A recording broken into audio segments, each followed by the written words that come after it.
Sobre la archivolta del pórtico de la gloria, los 24 ancianos del Apocalipsis están afinando un total de 21 instrumentos.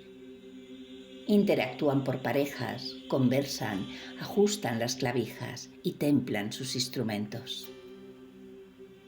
En el centro, el organistrum, el registro más grave.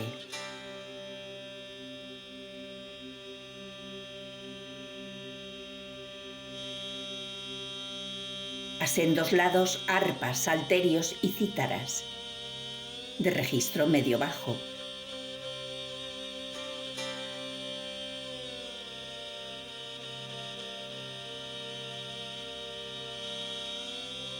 Laúdes más agudos flanqueados por fídulas de textura alta.